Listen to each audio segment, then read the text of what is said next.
Thank you, Acting Deputy President. I applaud Senator Fawcett for introducing this bill and pushing to improve defence procurement processes, and I thank him for his service in defence before being elected by the people of South Australia to represent them in this place.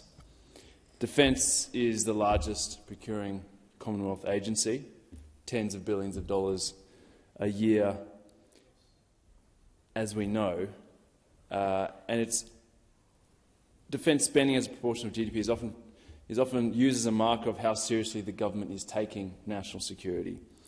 But throwing money at a problem doesn't always fix it.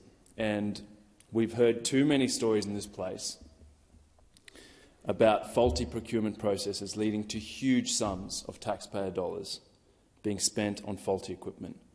And it's clear that it's not just money at stake here.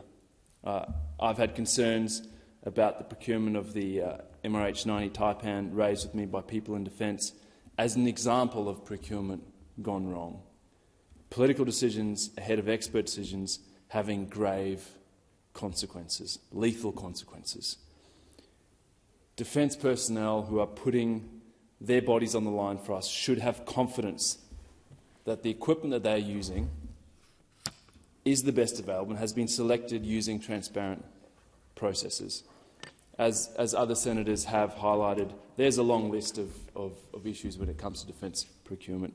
The $2 billion worth of armoured vehicles with braking problems, the $45 billion Hunter frigate program that ANAO was scathing of the procurement, $300 billion committed to nuclear submarines through a completely opaque process, with taxpayers footing the bill for a $835 million settlement paid to French company Naval Group along the way.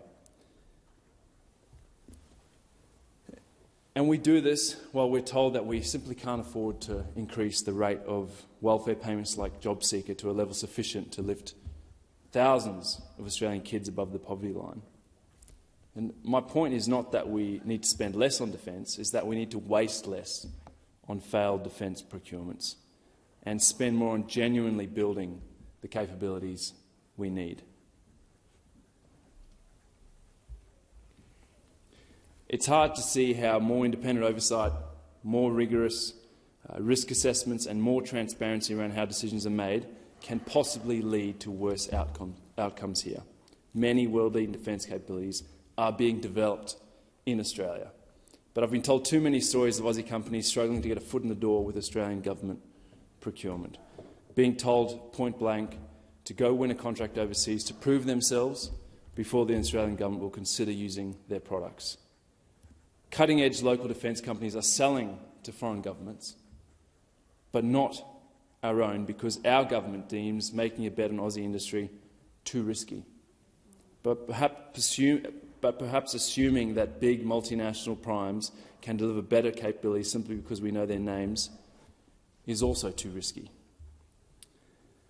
Based on value, roughly 20% of defence contracts won by Australian companies are awarded to companies based here in the Canberra region. People set up in Canberra because they want to work collaboratively with government to deliver the best possible outcomes.